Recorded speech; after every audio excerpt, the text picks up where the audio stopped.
Supreme court में bench से इख्तियार से मुतालिक केस समाअत के लिए मुकर्रर न करने के खिलाफ तौहीन अदालत केस की समाअत जारी है।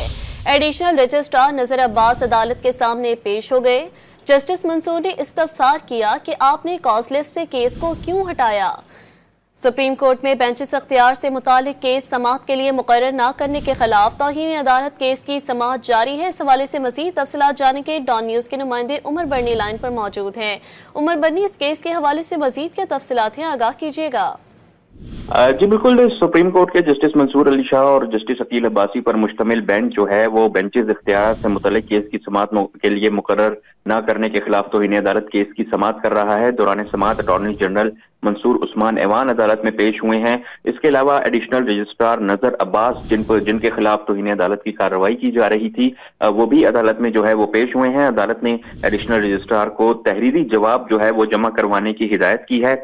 दौरान समाअत अटॉर्नी जनरल की जानिब से अदालती मावनीन मुकर्रर करने पर एतराज किया गया और कहा गया कि जो अदालती मावनीन मुकर्रर किए गए हैं वो 26वीं आईनी तरमीम के खिलाफ दरख्वास्त गुजारों के वकला हैं।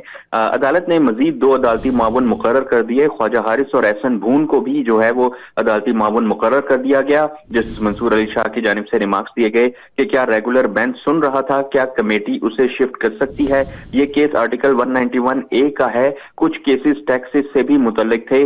इस वक्त भी सुप्रीम कोर्ट में समाअत जो है वो जारी है। जी, तफसीलात से उमर मेहताब बर्नी हमें आगाह कर रहे थे। शुक्रिया उमर।